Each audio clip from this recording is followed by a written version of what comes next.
Gold hub తాకట్టులో ఉన్న బంగారాన్ని విడిపించి కొనబడును. అదే రోజు ఆన్లైన్ ధరకు కొని డబ్బులు ఇవ్వబడును. నమస్తే, వెల్కమ్ టు అవర్ ఛానల్. నేను మీ ప్రియాంకారావు. ఈ రోజు మనతో పాటు ప్రముఖ పొలిటికల్ అనలిస్ట్ కృష్ణకుమారి గారు ఉన్నారు. వారితో మాట్లాడదాం. నమస్కారం మేడం. జగన్మోహన్ రెడ్డి ఐపాక్ టీంతో కలిశారు. అంటే వారితో మాట్లాడినప్పుడు కొన్ని వ్యాఖ్యలు చేశారు. మళ్ళీ అధికారంలోకి రాబోతుంది మేమే, దేశం మొత్తం తిరిగి చూసేలా రిజల్ట్ ఉండబోతోంది. అంటే లాస్ట్ టైం 151 సీట్లు గెలుచుకుంటే ఈసారి అంతకు మించి 22 ఎంపీ సీట్లు గెలుచుకున్నాం, ఈసారి అంతకు మించి మేము గెలుచుకుంటాము అని చెప్పారు. ఇదే నేపథ్యంలో మరొక వ్యాఖ్య ఏంటి అంటే ప్రశాంత్ కిషోర్ మాట మార్చేశారు అంటూ కూడా వ్యాఖ్యానించారు. అసలు జగన్మోహన్ రెడ్డి ఇంత కాన్ఫిడెంట్గా ఉండడానికి రీజన్ ఏంటి? అసలు ఏం జరిగింది అంటారు? అంటే ఆయన అలా ఉండటానికి 2-3 రకాల కారణాలు ఉన్నాయి. ఒకటి, అతి ఆత్మవిశ్వాసం. నిజం తెలిసినప్పటికీ కూడా దాన్ని అంగీకరించకపోవటం, దీన్ని డినయల్ స్టేజ్ అంటారు. ఈ డినయల్ స్టేజ్ ఎంత దారుణమైంది అంటే, మనం మునిగిపోతున్నాము అని తెలుస్తుంటుంది ఓ పక్క, కానీ దాన్ని ఒప్పుకోవద్దు అనిపిస్తుంది ఇంకొక పక్క. పరీక్ష బాగా రాయలేదని తెలుసు, దాన్ని ఒప్పుకోవటానికి ఇష్టం ఉండదు, కానీ ఇంటికి వచ్చి ఏం చెప్తారు? బాగా రాసామని చెప్తారు. ఎందుకంటే తల్లిదండ్రుల దగ్గర నుంచి బ్యాండ్ బాజా మోక్కుండా ఉంటుందని చెప్పి చెప్తారు. అలాగే డినైల్ అన్నమాట. ఇక్కడ కూడా ఏంటి అంటే వాళ్ళకు కూడా మనసులో ఏమనిపిస్తుంది అంటే దాన్ని ఒప్పుకోబుద్ధి కాదు. అందుకు తల్లిదండ్రులతో అబద్ధాలు చెప్పేవాళ్ళు ఉంటారు, బ్యాండ్ బాజా మోగుతుందని చెప్పేవాళ్ళు ఉంటారు. ఇక్కడ జగన్మోహన్ రెడ్డికి 2 రకాల పరిస్థితి ఉంది. ఒకటి, ఒప్పుకోవటం ఇష్టం లేనిది ఒక కారణం. రెండో కారణం ఏంటి అంటే తన పార్టీకి పెట్టుబడి పెట్టిన వాళ్ళు కూడా ఉన్నారు. అంటే కొంతమంది ఎమ్మెల్యేలు, ఎంపీలు టిక్కెట్లు ఆశించిన వాళ్ళకి వాళ్ళ దగ్గర నుంచి డబ్బులు తీసుకుని టిక్కెట్లు ఇచ్చిన పరిస్థితి కూడా ఉంది. వాళ్ళ చేత ఖర్చు పెట్టించిన పరిస్థితి కూడా ఉంది. నియోజకవర్గాలు మార్చేసిన పరిస్థితి కూడా ఉంది. మీరు గమనిస్తే అసలు సంబంధం లేని వాళ్ళని ఎక్కడికో తీసుకెళ్ళేసి చెవిరెడ్డి భాస్కర్ రెడ్డిని తీసుకొని వచ్చి, అతను చిత్తూరు జిల్లా అతను తీసుకొని వచ్చి ఒంగోలులో పోటీ చేయించి ఇట్లా చేసిన వాళ్ళు ఇప్పుడు వీళ్ళందరికీ ఏంది మా బతుకులు ఇట్లా బండలు చేసావు, నువ్వు మా బతుకులు ఇట్లా చేసావేంటి, మేము కష్టపడి ఇట్ట చేసి సంపాదించిన డబ్బులన్నీ ఖర్చు పెట్టిచ్చేసేసావు. మామూలుగా కొన్ని పార్టీల్లో ఏంటంటే కాంగ్రెస్ కావచ్చు, తెలుగుదేశం కావచ్చు, ఇట్లాంటి పార్టీల్లో ఏంటి అంటే పార్టీ నుంచి వాళ్ళకి ఎన్నికల ఫండ్ పంపిస్తారు. కానీ వైఎస్ఆర్ పార్టీలో అట్లా లేదు. వీళ్ళు సీటు కొనుక్కుంటానికి డబ్బులు పెట్టాలి, తర్వాత ఖర్చు పెట్టుకుంటానికి కావాలి. ఎందుకు? తర్వాత ఫ్రీ లైసెన్స్ ఉంటుంది డబ్బులు సంపాదించుకోవటానికి. జనాల డబ్బుల్ని, సహజ వనరుల నుంచి పిండే డబ్బులు, ఇలా రకరకాలు. ఇప్పుడు మనకు తెలిసిందే కదా, ఇసుక మాఫియా, లిక్కర్ మాఫియా, మళ్ళీ మైనింగ్ మాఫియా, ఇవన్నీ మాఫియాలే కదా. వీటిలో డబ్బులు సంపాదించుకోవచ్చు. ఆయనదేం పోయింది?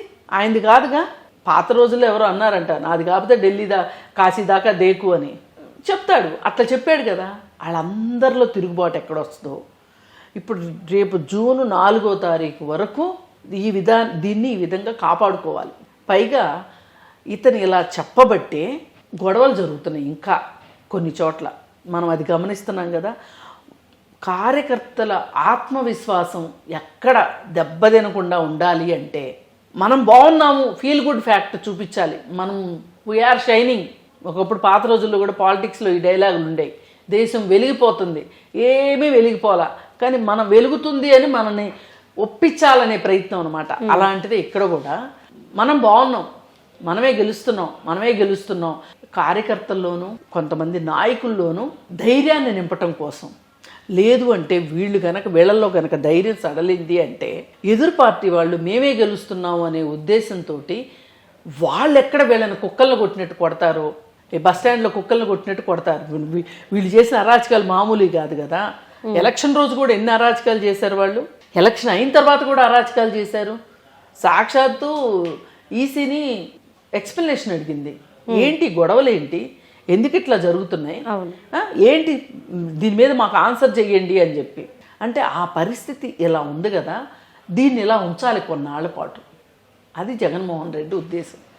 లేదు అంటే గనక తనే నైరాశ్యంలోకి మునిగిపోతే గనక, కార్యకర్తలు కూడా నైరాశ్యంలోకి మునిగిపోతే మన పార్టీని దెబ్బతీసే విధంగా ఎదురు పార్టీ వాళ్ళు రెట్టించిన ఉత్సాహంతో ముందుకు వచ్చారనుకో, మన వాళ్ళ పరిస్థితి ఏంటి? ఇలా ఇన్ని రకాల ఆలోచనలు జగన్మోహన్ రెడ్డి చేత ఈ విధంగా అబద్ధాలు చెప్పించే పరిస్థితి కల్పించినాయి. అసలు మామూలుగానే ఎలక్షన్ల మొత్తంలోనే ఎన్నో అబద్ధాలు చెప్పి ఆ అబద్ధాలకి కొనసాగింపు ఈ అబద్ధంగా చూడాలి తప్పితే ఇలా ఈయన చెప్పినంత మాత్రాన నిజంగానే సీట్లు వచ్చేస్తున్నాయేమో, వీళ్ళకి 151 కాకుండా ఇంకా ఎక్కువ వస్తున్నాయేమో. పైగా వీళ్ళకి ఒక డైలాగ్ ఉంది కదా, మాటలొచ్చు కదా అని ఒక డైలాగ్, వై నాట్ 175 అని తమ శ్రేణుల్లో ఉత్సాహాన్ని నింపటానికి వాడిన మాట ఏదైతే ఉందో ఇవాళ కూడా అదే మాట. అంటే మరీ వై నాట్ 175 అనుకోకుండా 151 కంటే ఎక్కువే వస్తాయి. ఆ ఎంత ఎక్కువ వస్తాయి అనేది చెప్పట్లేదు. అసలు 151 మనకు వచ్చే పరిస్థితి ఉందా అనేది ఇప్పుడు చాలా ప్రశ్నార్థకంగా ఉంది. కానీ జగన్మోహన్ రెడ్డి నమ్ముతున్నాడు, నమ్మినట్లుగా నటిస్తున్నాడు కార్యకర్తల కోసం, నాయకుల కోసం. పైగా ఆయన రేపు 17వ తారీఖు, రేపంటే ఇవాళ 16, రేపు లండన్ వెళ్ళాలి అనుకుంటున్నాడు. మరి అది ఎంతవరకు వచ్చిందో తెలియదు. వెళ్తాడో వెళ్ళడో కూడా తెలియదు. ఇక్కడే ఉంటే ఇలాంటి అబద్ధాలు ఇంకొన్ని చెప్పే అవకాశం ఉంది. మరి ఇప్పుడు ఆయన అబద్ధాలన్నీ ఎలా ఉంటాయో మనకు తెలుసు కదా. చెన్నైలో పోర్ట్ ఉంది కాబట్టి చెన్నై అన్నారు, బొంబాయికి పోర్ట్ ఉంది కాబట్టి బొంబాయి అన్నారు, కలకత్తాకి పోర్ట్ ఉంది కాబట్టి కలకత్తా అన్నారు. ఇలా మాట్లాడాడు కదా. ఇప్పుడు అవన్నీ విని నిజమేనని అనుకుంటున్నారు కదా.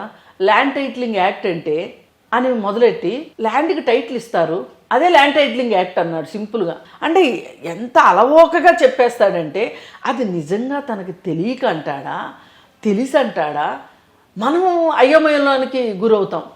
పోయినసారి చూడండి పొటాటోస్కి, ఆనియన్స్కి, అలాగే లాంగిట్యూడ్స్కి, యాక్టిట్యూడ్స్కి తేడా తెలియకుండా మాట్లాడాడు. రేఖాంశాలు అక్షాంశాలు దగ్గర తడబడిపోయి మాట్లాడాడు. ఎందుకు ఇంత తడబడుతున్నాడు అంటే ఆయనకి ఏమైనా సరే ఆయన కళ్ళ ముందు వై నాట్ 175 కనిపిస్తుంది. ఆయనకు అదొక్కటి తప్పితే ఇంకేమీ కనిపించట్లా. ఆయన కళ్ళ ముందు అదొక్కటే కనిపిస్తుంది. అదొక్కటే కనిపించి మళ్ళీ నేను అధికారంలోకి వస్తున్నాను, అధికారంలోకి మళ్ళీ నేను వచ్చి మళ్ళీ నేను పిండుతాను, ఈ విధంగా డబ్బులు సంపాదిస్తాను. ఇప్పుడు రకరకాల వార్తలు బయటకు వస్తున్నాయి. 2022లోనే ఒక కేసు బుక్ అయింది జగన్మోహన్ రెడ్డి మీద. ఏమని? అతను డంపులు కాకినాడ అంటే పోర్ట్లు ఉన్న ప్రతి చోట డంపులు పెట్టాడు మన ఆంధ్రప్రదేశ్లో. ఆ డంపుల్లో బోలే డబ్బులు కట్టలు ఉన్నాయి. అవన్నిటినీ నౌకాశ్రయాల ద్వారా వేరే దేశాలకు తరలిస్తున్నాడు అనేది మాట్లాడుకుంటున్నారు. ఇప్పుడు ఇలాంటివన్నీ కూడా ఎందుకు మాట్లాడుతున్నారు? ఇప్పుడు మాట్లాడడం ఎక్కువైంది. 2022లో కేసు వేశాడు ఒక ఆయన ఢిల్లీలో, కానీ దానికి సయ్యి లేదు, ఏమీ లేదు. ఎందుకు అంటే ఢిల్లీలో ఉన్న వాళ్ళకి మనవాడు బాగా కప్పాలు కడతాడు కాబట్టి, వాళ్ళ పర్సంటేజ్ వాళ్ళకి వస్తుంది కాబట్టి, నేను 100 రూపాయలు సంపాదిస్తున్నా, మీరు కడుపులో నీళ్ళు కదలకుండా హాయిగా కూర్చోండి, మీ కాళ్ళ దగ్గరికి 30% వస్తాయి అంటే ఎవరు ఒప్పుకోరు చెప్పండి? లాభసాటి బేరం కదా. పైగా కౌంటింగ్ మిషన్లో కూడా కౌంట్ చేసి మరీ పంపిస్తాడు ఈయన నమ్మకంగా.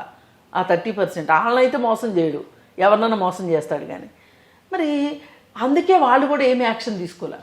నిజానికి ఇది నిజమెంత అబద్ధం ఎంత అనేది ఆలోచించాలి కదా. మరి దానికి ఇది నమ్మే విషయం అనుకోవడానికి కారణం ఏంటి? మనం ఆంధ్రప్రదేశ్లో మందు షాపుల్లో ఆన్లైన్ లేదు, ఏదున్నా క్యాషే, ఫోన్పే లేదు. మన సందు చివర పూలు అమ్మే అమ్మాయి కూడా ఫోన్పే పెట్టుకుని కూర్చుంటుంది, యూపీఐ పెట్టుకుని ఉంటుంది ట్రాన్సాక్షన్స్. అరటిపళ్ళు అమ్మేవాడు పెట్టుకుంటున్నాడు, కూరగాయలు అమ్మేవాడు పెట్టుకుంటున్నాడు, అందరూ పెట్టుకుంటున్నారు. కానీ మందు షాపుల్లో మటుకు లేదు. తెలంగాణలో అన్ని చోట్ల ఉంది, లేదు అక్కడ. ఎందుకంటే ఆ డబ్బు తీసుకోవాలి, ఎంతో కొంత జమ చేయాలి, మిగతాది బ్లాక్ మార్కెట్లోకి నెట్టాలి. అంటే ఇవన్నీ ఇప్పుడు బయటకు వస్తున్నాయి కదా. ఇవన్నీ బయటకు వస్తుంటే అందరికీ ఒక ధైర్యం వచ్చింది. ఇప్పుడు మాట్లాడుతున్నారు కాబట్టి వీళ్ళందరి మీద పైచేయి సాధించాలి మళ్ళీ నేను అనుకుంటే గనక మనమే గెలుస్తున్నాము అని కార్యకర్తల్లో ఉత్సాహాన్ని నింపాలి. ఈ వార్తలన్నీ విని క్యాడర్ ఎక్కడ బెంబేలు పడిపోతారో, ఎక్కడ కంగారు పడిపోతారో వాళ్ళల్లో ధైర్యం నింపటం కోసమే ఈ పెద్ద పెద్ద మాటలు మాట్లాడుతున్నాడు. ఎంతకంటే వేరే కారణం ఏమీ లేదు. ఒకటి కార్యకర్తల కోసము, అంటే కార్యకర్తలను రక్షించుకుంటేనే కదా తను ఉండేది. ఇప్పుడు నిన్న మొన్న ఎలక్షన్స్ టైంలో కార్యకర్తలకు ఎంత ధైర్యం ధీమా లేకపోతే ఆ దాడులు ఏంటండి అసలు. ఒక్కొక్క చోట చూస్తుంటే సినిమాల్లో చూస్తున్నట్టు ఉంది తప్పితే మామూలుగా ఈ నాగరిక ప్రపంచంలో మనం ఇలాంటి ఎలక్షన్ ఎప్పుడు చూడలే మనం. ఏంటి ఏది దొరికితే అది పట్టుకుని రోడ్లెమ్మట మనుషులు గుంపులుగా వెళ్తున్నారు రెండో వాళ్ళ మీద. ఆ రెండో వాళ్ళేమో ఎక్కడెక్కడో దాక్కుంటున్నారు. ఆ దాక్కున్న వాళ్ళని కూడా బయటికి లాక్కొచ్చి కొడుతున్నారు. అవన్నీ సోషల్ మీడియాలో వస్తూనే ఉన్నాయి. ఇప్పుడు పాపం ఒక ఆమెకి పల్నాడులో తల పగిలితే కళ్ళు రెండు ఆసిపోయి తలకు పెద్ద ప్లాస్టర్ వేసుకొని అసలు ఆమె పరిస్థితి ఎట్లా ఉంది అంటే ఎట్లా తట్టుకుంది, అంత బాధను ఆమె ఎట్లా తట్టుకుంది అనే పరిస్థితి ఉంది. అంటే ఇన్ని దాడులు మీరు చేసి ఇప్పుడు కూడా దాన్ని కొనసాగించాలని ఈ రోజుకి దాడులు కొనసాగిస్తున్నారు. మీరు దాడులు చేస్తూనే ఉన్నారు. ఈ దాడులు చేయడం కోసమే తమ కార్యకర్తల్లో సానుభూతి పరులలో ఉత్సాహాన్ని నింపటం కోసమే జగన్మోహన్ రెడ్డి అబద్ధాలు ఆడుతారు. Thank you so much ma'am. Thank you.